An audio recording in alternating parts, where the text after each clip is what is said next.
Thank you, everybody, for joining our webinar today. My name is CJ. I'm just a facilitating and being MC of this webinar, but we would like to start sharing a presentation screen from Hector, and let's get it started. Sure. Okay.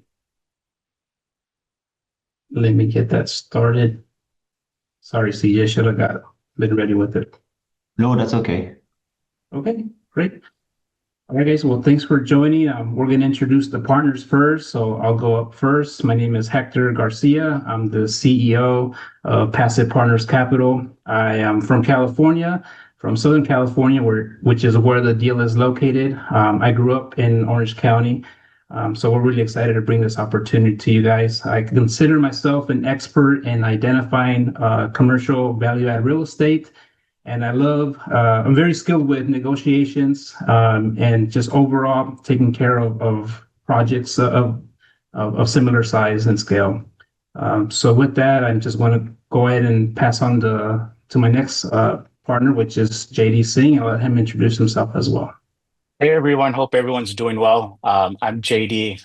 I'm a former medical surgeon. I wasn't too good at it, so I had to find a new job, and here I am today. I'm just kidding about that part. So I have about 15 years of experience in commercial real estate, anywhere from multifamily to hotels to self-storage, industrial, and a lot of affordable housing. I actually the coincidence is I grew up in the city, so I've seen this the growth and the changes in the city. So it was such a coincidence in this opportunity. So that's me in a nutshell. Pleasure to meet you all. Sweet. Hey, we got CJ. Yes, everybody again, CJ Yamada calling from Las Vegas. My portfolio is mainly multifamily apartment and assisted living facility, total of 500 plus units. And in this deal, I will be in charge of both investor relationship and also asset management. Another coincidence on my end is I went to UC Irvine long time ago, and this is also background when I was in college. And I was actually in Irvine and Branham Park last week to drive around the property. So very excited to acquire this asset in my favorite neighborhood with favorite people. Nice meeting you guys again. Ali. Well, hi everyone. This is Ali Haddad from Prosper Architects. I've been dealing with commercial real estate for the past 15 years now, and we do take care of a lot of hotel conversions, asset repositioning, and similar projects. We are familiar with this type of project, and we're doing at least like 4 other multifamily projects. And one of our commercial projects is with the city of Buena Park. So we do have that experience, and we do help a lot of developers with similar cases. And I'm glad that I'm taking part of this, and hopefully we'll have a good session today. Thank you, everyone.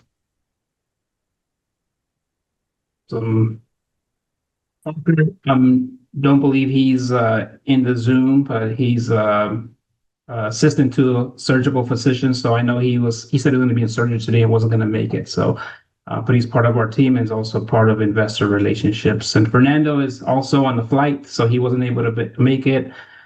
He's a great friend of mine. I've known him for many years. He's a financial advisor and has his Series 7 license, so he can legally raise capital from investors and collect fees legally. So he's part of our investor relationship team as well.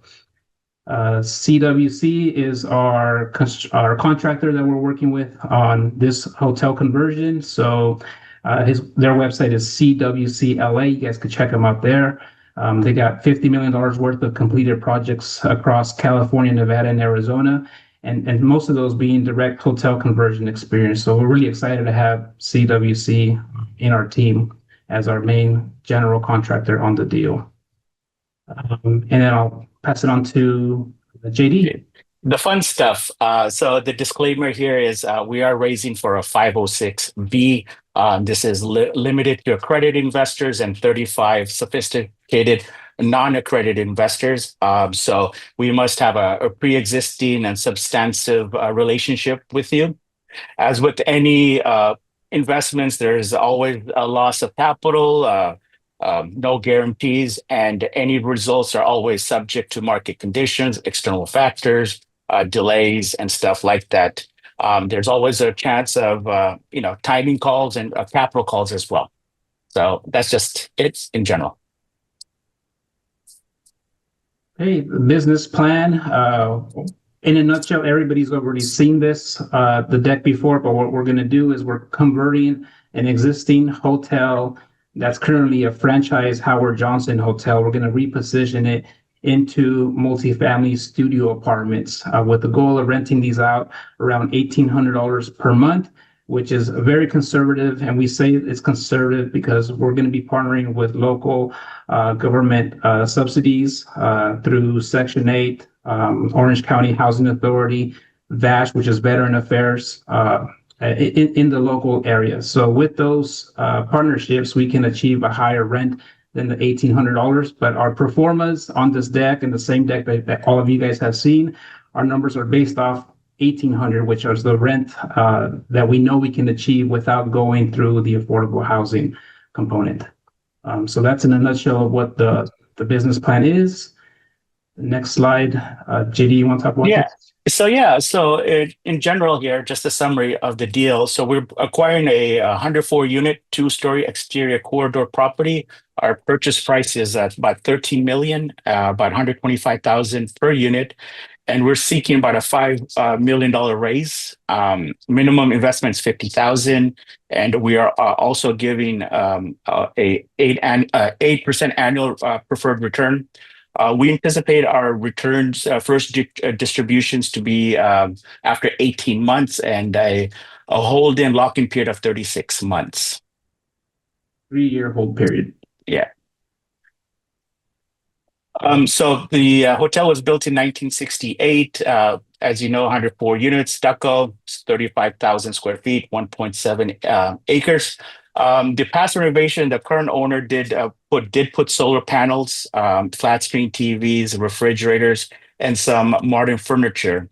And what we want to do about these units, they're approximately 300 square feet. There's a lot to add, like kitchenettes, plenty of parking. Right now, there is a 2-bedroom manager unit as well. It's centrally located right next to the 91 and the 5 freeway, so it's very the location couldn't get better. Next slide, please, Hector. So as you know, it's right close to Disneyland and Knott's Berry Farm. So there is a big growing population in Buena Park. Just recently, there's been an uptick in population due to the fires. Unfortunately, 49,000 homes were burnt. So Buena Park is a little bit more affordable than LA. 40% of people in Buena Park own homes, and the rest, 60% of them rent. And due to that, there's a occupancy in that area, rental occupancy of 95%. So it's a really unique market and a really unique location. Beach Boulevard, there's been a lot of renovations, new retail centers and stuff like that. Next slide. I think this is Hector, you? Sure, I'll go over it. Yeah. So the opportunity here is, again, to reposition the hotel into a studio apartment community. And with that, we're going to be spending around $3 million in total renovations for a complete makeover of the interior and exterior of the hotel. The value comes in through removing the hotel operations. So no more franchise fees, room tax, food and beverage, and the large staff of running a hotel goes away through multifamily. Excuse me. All the utilities as well get passed down to the tenants. As of hotel pays for all gas, water, electric, all the utilities. So with it being a multifamily, we're able to build back all utilities, and again, increasing our NOI, and which in turn increases our value on the commercial real estate. which results 35% lower operational cost than what it is for a hotel, and a 2x increase on the NOI. Where is the $3 million going to? Most of it's going to be on the interior of the buildings. So installation of the full kitchenettes, so cabinets, countertops, microwave stoves, full-size refrigerators, since these are permanent stays while the mini fridge is no longer going to work. We will fully amenitize the building, so we will add the gym, the business center, a coin laundry. The pool area is going to be completely renovated with coping, and pretty much just a full makeover, not just on the interior, but on the exterior as well. Landscaping, new monument sign, and the $3 million does also include all the city fees, architectural fees going to Ali, most of it. I'm kidding. But anyway, yeah, $3 million total renovation costs for the projects. Next slide. This is what the hotel currently looks like now. So they're actually in good shape. Like JD was mentioning, they did do some renovations. Most of the units do already have the hardwood floor. We will rip out the ones that are carpeted to make them look like this. And in every hotel room, there's always a closet, a little sink, and then a restroom behind this wall. So this is where we're going to convert and plumb in our kitchen sink to add our kitchenettes. This is the current lobby. These are all current pictures. So lobby will be completely renovated for a leasing office. The existing breakfast area would be a business center or other, basically like a multi-use room for the tenants as well. The gym will be here in this room here that's underutilized. So again, we're going to fully amenitize the property from a hotel to multifamily. More pictures on the exterior. These are just some fun articles that will really encourage you guys to read later on your free time if you guys scan the QR codes. This talks about how San Diego, and not just San Diego, but other cities all in California are actively out there buying hotels, but their cost to convert a hotel is costing them $383,000 per unit. So to put that in perspective, that's around $38 million for a similar property of like ours to go out and convert and house homeless people in the state of California. We're buying this for only $125 per door, which is a fraction of what California is going out there and purchasing these hotels for conversion. Here's another article which talks about there's currently 14,000 apartment conversions in the pipeline. This is just California, not talking about other states. To put this in perspective, if you average them out to about 100 units per complex, it's about 140 properties that are being converted as we speak from hotel and office over to multifamily conversion. So we're not the only guys doing this. The deal obviously pencils out very well, and there's a lot of appetite for these type of projects in the state. And we're just happy to find one in an area that we like, in an area where the city is on board, and we just have a great rock star team behind us to take down the property. Next slide. So this is just a purchase summary. It's 104 units. $14 million was their asking price. We beat them down to $13 million, which comes out to $125 per door.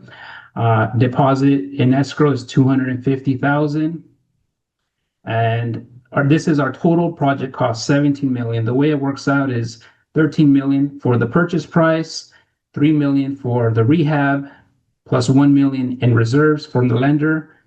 Total is $17 million, and they're lending us as a construction loan 80% of $17 million, which is $13.6 million is our construction loan. Interest rate is quite high, as you can see, but this is typical for conversions and construction loans. We've seen them as high as 14 and 15%. So this is just typical construction loan. Down payment of 17 million, 20% is 3.4. Now we're going to go into how the $5 million of raise come about. So we total the down payment of 3.4, 1 million for capital improvements, 350 for closing costs, and 250 for operational reserves. That is a total of $5 million. Let me back up a little bit. The reason why we're raising 1 million out of the 3 million for capital improvements is we have to fund our project upfront, and then the lender refunds us the remainder. So we have total of $3 million that the lender will give us for our renovations, but we have to fund it up front. So for instance, the roof is $100,000 to replace. We have to pay for the roof for $100,000, and we go back to the lender, let them know that the roof has been done, show them evidence, show them receipts, and then they wire us $100,000 for a draw the very next day. So because of that, we're only raising a third of it up front. So the down payment, a third of the construction budget, plus closing costs and reserves, total of $5 million. So that's where the $5 million raise came from. Is Amber on this, guys? Do you see her on there? I believe so. I'm Amber. here. Oh, Amber is our housing consultant. I want to introduce Amber real quick from Sustainable. As I mentioned earlier, the rents for Buena Park for a studio apartment is $1,800. But since we're going to be using subsidies and government vouchers to fill the units, the rents are quite higher. So Amber, would you mind talking about what your role is and how you're helping us? Absolutely. So my role here with Passive Partners is I'm the COO for Sustainable. What we do is we make sure that all projects have the gap of funding or the gap for making sure that their properties are stabilized, closed. And we also make sure that you have good resident turnout, plus lower tenant turnover as well. So right now, what we're doing with this particular project is we're looking at subsidizing 60 units. So then that way we can go ahead and make sure that the annual rental revenue for the property stays at a higher rate than if it was at a full market value. With this, we're leveraging the HUD-VASH vouchers and OCHA, and also what we call a subsidy pool voucher as well, where a subsidy pool, we're able to have the rents paid for if the units are vacant or not. And so that's where we come into play, where we're the consultants and making sure that the property stays rent stabilized. Thank you, Amber. And again, we did our pro forma based on $1,800, and that's the numbers that we're going to show you guys. But as you heard, Amber, the rents through the VASH and other programs are much higher, but we're not going to get into what they are. We're just going to do the pro forma on a worst case scenario so we can present the deal as safe as possible. This is straight from the Orange County Housing Authority website, where a 0-bedroom is $2,150 for rent for Orange County. This is a studio. So again, studios are considered 0 bedrooms regardless of the square footage. Our units are a little bit bigger. JD said 300, actually around 350 square feet. But regardless, we fall under the 0-bedroom for Orange County Housing Authority, which is around $2,150. So those are the rents that we're projected to get through the subsidies that we're applying for. Okay, so again, we're going to do our pro forma based on $1,800. So this is a 5-year pro forma starting from year 2 all the way to year 6. We're only going to focus on the year 2, since this is our goal to get it stabilized and sold within this time frame. At $1,800, this is what the numbers look like. If we multiply this by 104 units and 12 months, this is a 2.2 gross. This is our yearly gross revenue for the year. We take away our vacancy, and then after vacancy, we add back point laundry income plus RUBS. What RUBS is the utilities that we're able to bill back the tenants. So gas, water, electric, all the utilities, we're able to bill back a portion of that to the tenants to get reimbursed. So in this case, we're billing back $150 per tenant per unit to give us about $187,000 in gross, which will add back to our gross revenue. After our gross revenue of 2.3, we remove all our multifamily operations, which is around 40%, leaving us with around 1.4 of net operating income. So about $1 million to run the multifamily property and 1.4 for net income. And this is currently around 700,000 of net income as a hotel. So we're practically doubling the NOI going from hotel to multifamily. This is why there's 14,000 of these units being converted in California. They just seem to pencil out way more than a hotel. So with that $1.4 million, what is that value with a new NOI? This is conservatively speaking at $1,800 monthly rents. NOI of 1.4 at just under a 6 cap is around $23 million of new value. If we're going to sell this property, which is the goal, we will have broker commissions at the sale of $400,000. If we were to assume use the entire budget of $3 million for our construction loan, then we would owe the lender $13.6 million, which is already projected. So with that, that will leave us a leftover equity of $9.4 million. The first thing we do is return investor capital, which is the $5 million that we're raising, which will leave us a total profit of $4.4 million. So that is the profit that we're expected to make at stabilized. And from this 4.4, that's where there's 4 different classes of investors that are coming in.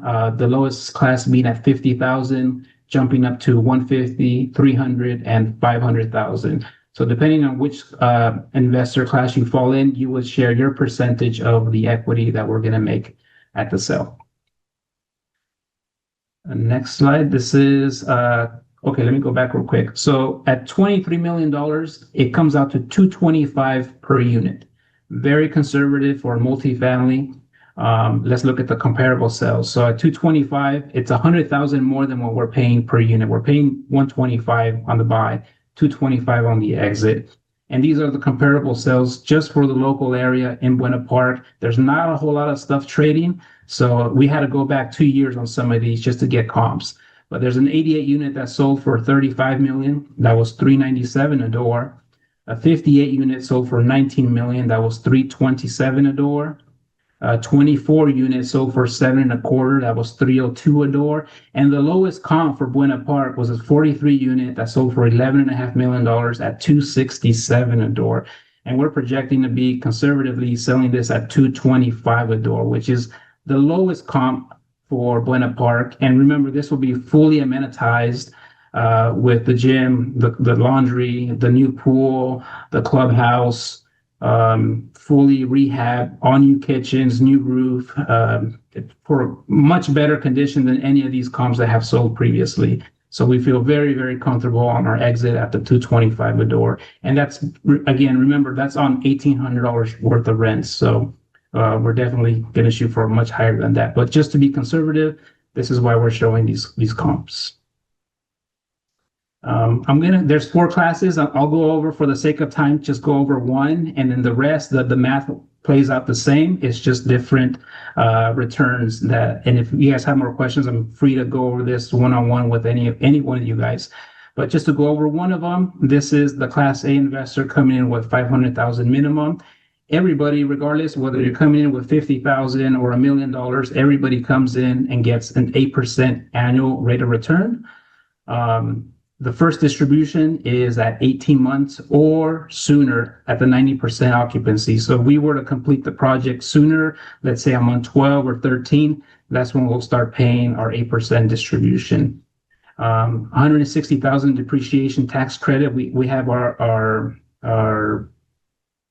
tax depreciation expert on the call, which will touch on this a little bit later. But 65% of the equity participation for Class A1 investors and 10% ownership. So how does this break down? 8% of $500,000 is $40,000 annually. So that comes out to $3,300 monthly distribution at 8% for your $500,000 investment. If you're taking on 65% of the LP equity, which was $2.86 million, keep this number in mind. 500,000 divided by 5 million is 10%. So you would take your 2.86 million by 8%, I'm sorry, by 10%. That is a total profit of 286,000 on a $500,000 investment. If you combine that with your distribution over 18 months, which is $60,000, that's a total profit of 346,000. If you take the 346,000 divided by your initial investment of 500,000, that's a 69% return over 3 years. And if you take 69% return over 3 years by 3 years, divide that over 3 years, that's an impressive 23% yearly return. which is very strong considering we're not holding this for 5 or 10 years. This is a short 2 to 3 year exit window to make these kind of returns. It's pretty awesome. Again, this is with a 500,000 minimum. Even with the 300,000 minimum, it's still at a 60% return and a 20% yearly. 150,000, you're still at a 51% return with a 17% yearly. And the bare minimum of a $50,000 investment, we're still at a 42% return and a 14% annual return. So very strong projections. And again, this is based on a $23 million exit. If we were to increase those, get the higher rents, the exit will be higher. Okay, now we're going to go on to our cost segregation study. So for that, I have Eden. Eden, are you on here? He is our representative for Madison Specs. I'm here. Great. Eden, would you mind going over what Madison Specs does, your cost segregation, and what investors expect to get? Sure, of course. Sorry about the background over here. I'm in the middle of, I got 5 kids and dinner time and bedtime, so I'm winging it here. I can't share my screen. I'm on my phone. I apologize for that. Yeah, so I work for Madison Specs. We're actually a nationwide title company, 1031 exchange, cost segregation company. We also do financial due diligence, lease abstracting. So it's part of a big chain of commercial real estate related companies. So we have a lot of connections. We know a lot of people nationwide in the commercial real estate space. I personally am on the cost segregation side. I have personally done probably 20 or 30 motel, hotel to apartment conversions. So I'm very familiar with them personally. They're amazing for depreciation, and I've seen a lot of success from the investors on them. So very happy to be participating in this particular deal. I've known JD and Hector for a couple of years now, and just a great people to work with, and I'm pleased and honored to be part of this project. So what I do personally and our team is try to maximize and help you keep as much money in your pocket that you're earning. Is there anybody here that works for the IRS by any chance? Okay, we didn't hear it, so I guess I'm good to continue. So what we're doing is completely legal. There's no loopholes or anything shady or gray area. We're using IRS guidelines to accelerate depreciation, right? Just as an example, if you have a light fixture in your unit, right? That light fixture depreciates over 5 years per IRS code, right? If you don't do a cost segregation study on a hotel is a commercial asset which depreciates over 39 years.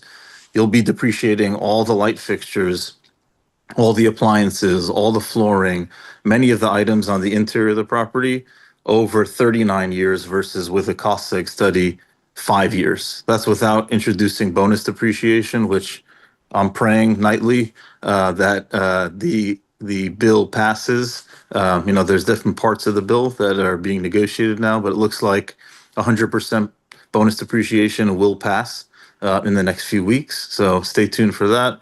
I've seen a lot of posts on LinkedIn or Facebook saying, yeah, it passed, but it didn't pass yet. It will pass hopefully in the next couple of weeks, which would mean all of the 5-year components, the personal property, will be depreciated in the first year, right? So that's a lot. That could be about 10% of the purchase price can be depreciated in year 1 on this property. Then we get to the exterior, like concrete, landscaping, the pool, the fences, the parking lot, even the stripes on the parking lot. Anything on the exterior, that's what we call a land improvement. That will depreciate over 15 years. And with bonus depreciation, we can also take the entire amount in the first year. So our goal is to minimize your tax liability, the tax liability on the cash flow of this property, right? So if you're earning, percentages of cash flow on this property, you want to not pay taxes on that if you don't have to, right? So that's one of the goals. There's also, without getting into it in detail, anybody who's a real estate professional, if you are, more than 50% of your time and 750 hours. I'm not your CPA. I'm not giving you advice on this. I don't have a disclaimer like JD had earlier, but I'm not your CPA. Definitely don't know anybody on this call besides for a couple people. So I'm not your CPA.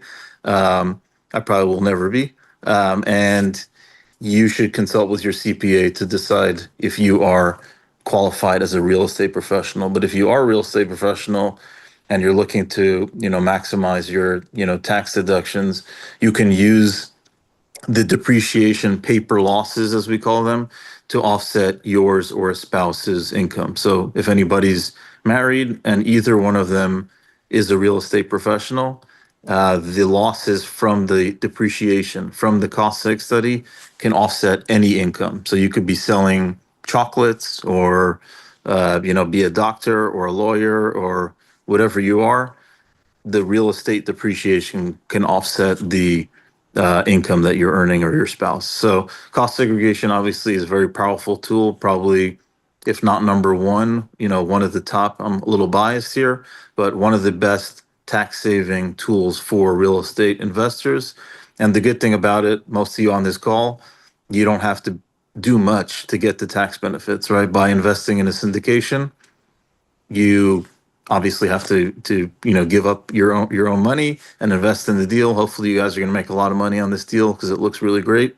But at the same time, you're also reducing tax liability and keeping your hard-earned money in your pocket. So that's why I'm passionate about what I do. I'm not selling people vacuum cleaners or products, knives door to door. I'm trying to help people. We work really hard for our money, and the government, maybe it will survive, maybe it won't. That's not our problem. Our problem is to worry about ourselves and our family, and if we can keep more money in our own pockets and take care of our kids and our families, the more the better. So we work hard. We want to keep as much money in our pockets as we can, and this tool, cost segregation and investing in real estate, can really help attain those goals of keeping more money in your pocket. So like I said before, motel, hotel to apartment conversions are really good. Without getting really into the details, this is a hotel is a 39-year depreciation schedule because it's a commercial property. Anything with less than an average stay of 7 days. So that would be if anybody here owns an Airbnb property, it's considered commercial, even though it's a single family house. So this asset is considered commercial. I don't think JD and Hector, we even got really deep into this, but the added benefit of this, as opposed to just taking a regular multifamily and rehabbing it and then turning it over, is that a lot of that $3 million in rehab that you guys are talking about, it qualifies for something called QIP, which is only for commercial properties. So had this been a regular multifamily, the renovation depreciation would be a lot less. It could be 3 to 4x. All the renovations that we're going to do on this property are going to qualify for what we call QIP. If you want to look it up, ChatGPT probably knows what it is. But it is basically a lot better of a tax benefit on a commercial property than a residential property. So this will qualify for that because it is operating as a hotel at the time of acquisition. It will qualify for QIP. So I won't get into too much detail. Hector, JD, you guys can share my contact information with anybody here because it can get detailed. We're just kind of giving a quick overview, but if anybody has any questions anytime on this deal, any other deal, cost seg, anything related to cost seg, I'm always available. Shoot me an email, text.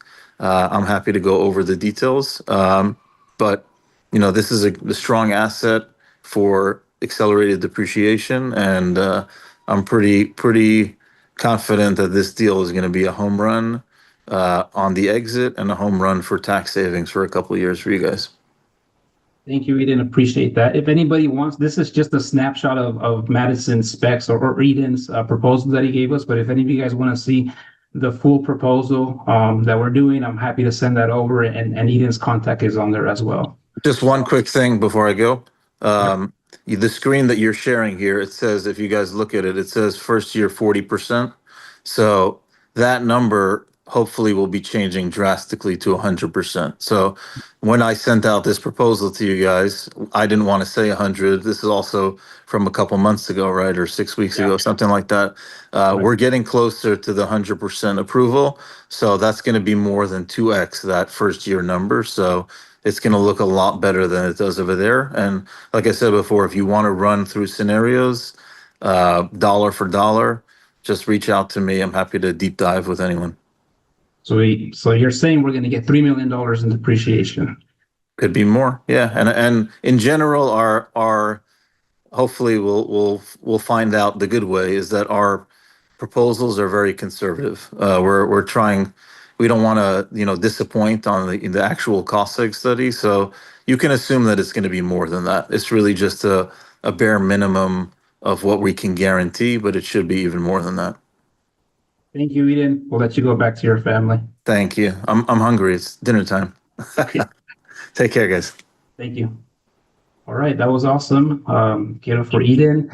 And that was it, guys. The last is our contact information. You guys have all our emails. Pretty sure you have our phone numbers as well, but we'll go ahead and stop the share and we'll open it up for questions now. CJ, do you have anything or anything else before you open it up to the mics? Oh no, we can accept more questions. Guys, if you can't talk, you can also chat in this room and I can read it up. While waiting for questions, timeline, we're trying to close mid-July to end of July, primarily depending on a lending schedule. And syndication attorney and we are working on PPM and a bank account to accept your investment. That should be happening in 1 or 2 weeks. So wiring 1 to 2 weeks, be ready and wait for the lending side. Hopefully you can close mid-July towards the end of July.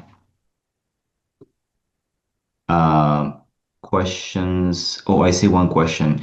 Do we have a contingency in the construction budget? Hector, do you want to answer this question? Yeah, not to exceed. So we have our budgets already with our GC, and we do have not to exceed clause in there to make sure that they don't go over. And if they do go over, it's not on us, it's on them to eat up that cost. So we monitor that very closely. Ali, the architect that's on the call, he's also going to be monitoring that as well. So making sure that we're on budget and hopefully under budget. But Ali, do you want to touch on that a little bit?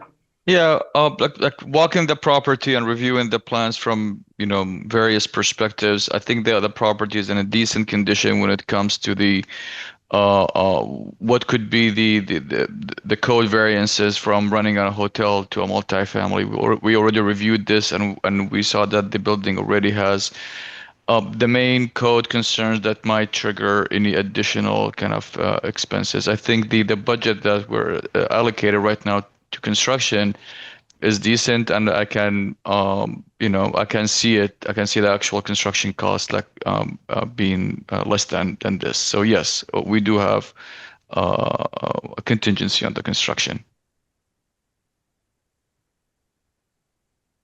Thanks Okay. for answering that. You guys feel free to put any questions on the chat and we can go over them. Yeah.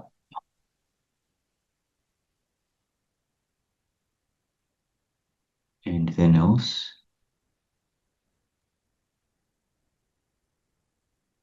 I guess everybody's ready to make some money. JD, I can highlight a few things right now about California. In the last few years, Newsom has been putting in money for more affordable housing, billions of dollars. Project Home Key turning, where the state is buying hotels for more affordable housing. We have a homeless problem here of 180,000 homeless people. And it's unfortunate where, as the medium house to buy a house in California is about $600,000. And mind you not, in the last year or so, insurance has gone up 62%. And with that being said, with everything factors, it's cheaper to rent than to buy.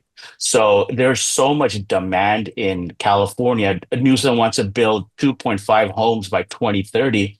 And as of this year, we're 1 million homes short.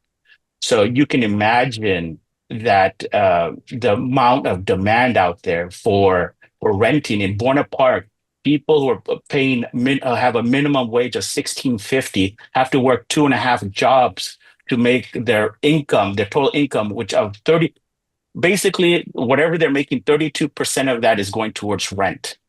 And so it's so unfortunate, it's a family of four in California making 108,000, you can qualify for Section 8 at a high AMI. So it just rough statistics to give you, just imagine the demand and which way housing is going for affordability.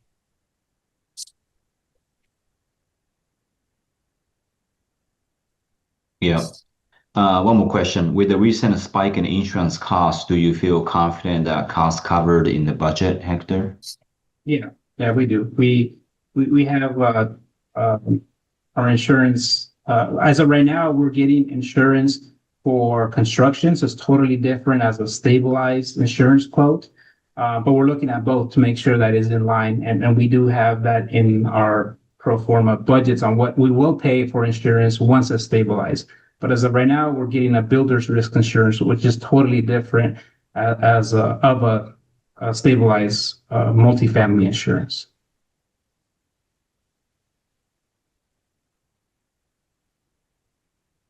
Okay.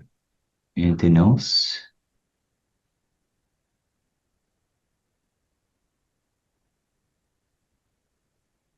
Or you can speak up. We don't bite. So any question, small, big. I know we have a few realtors are here with us that they also invest in real estate, so we'll wait for their questions. I had a question, guys. This is Matt. Go ahead, Matt. Hey, yeah, you mentioned square footage, maybe 350 or something. I'm curious, the comps that you showed, what were their square footage? They were a little bit larger because you have your traditional ones in there, ones and twos. But if we look at the cap rates, which we didn't post the cap rates on there, but they were like in the 5 caps. And this, for being Orange County in Southern California, properties still trade at a very low cap rate. And we gave our exit a 6% cap rate. So even though they had larger units, our income, once we're stabilized, is going to be right around the same as those assets that were traded for higher dollar amounts. But yeah, these are going to be smaller than the comps that were there, which more of a reason to be extra conservative on our exit. 267 being the lowest comp, but average around 300,000 per unit. We're at 225 on the exit. Great question, though. Thanks. Great question, Matt. But I'll just add one to it. On a conversion, you're paying higher for the price per square foot. The rents per square foot are much higher on a conversion than a regular multifamily. So you get more bang for your buck on a conversion than a multifamily. Hector, can you hear me? Yes, sir. Hector, this is Ronbrella. I just wondering, I got in a little bit late. Could somebody do a quick introduction of who the players are? I'll send you the recording, Ron. We went over that in the beginning. So right after this call, we'll send you the recording. You get to see who all the players are. Very good. Thank you. No problem. We go one more question, Hector. What are the asset construction management costs? What would that refer to? The management? It's from Scott. Scott, will you want to clarify that? Yeah, I just wondered on the asset management during the time of construction and the construction cost management. I think, Hector, you're going to be overseeing the construction, right? So I'm sure you'll get paid for that. I'm invested in the deal myself, so I don't expect to take money out of the deal before project is done. I know there's other team players involved in the deal, so we still have to go over what that budget could be or what we're going to allocate, to get everybody happy moving along. As of right now, we don't have that set and know what that budget would be, but if anything, it should be minimal. And if there is anything, it will be in our PPM documents once those come out in the next week. But thanks for asking. Yeah, so I'm assuming that your split will be covering, on the tail end of the deal for that, right?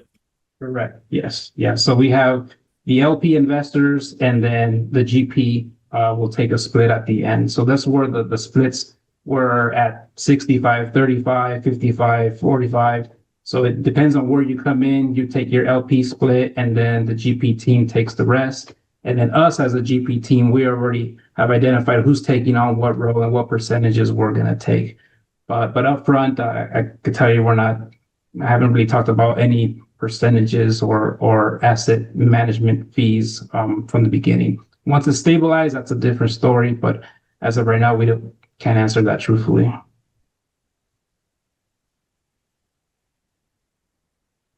What do you anticipate the time of management after the construction's completed to the sale?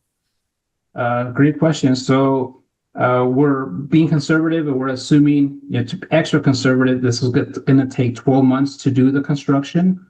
We shouldn't take that long. And if it does, Ali's going to be in trouble but with our GC. But assuming it takes 12 months to construct and then 6 months to lease up, and then by month 18, we should be done with the project ready to sell. At that point, then that's when we get prepared for the exit. But total of 18 months. And that's why we mentioned that everybody will have their first distribution by month 18 or sooner. So we do finish the project sooner. You can expect to start receiving your 8% distribution by then. I hope I answered your question right, Scott. Yeah, great. Thanks. Okay.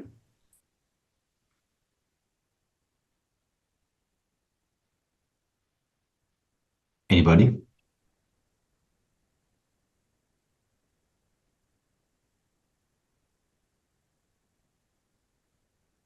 Oh, good. All right. Yeah. So this recorded webinar will be distributed to you after this, and reach out to us, email, phone call, whenever you have questions. Again, timeline, wiring will start in a couple weeks, and we're trying to close by the mid-July. So looking forward to this great opportunity together and a successful exit. And I'd like to take a moment on Hector working really hard on this deal and the webinar. Let's make this a great deal again and make everybody happy. So thank you, CJ.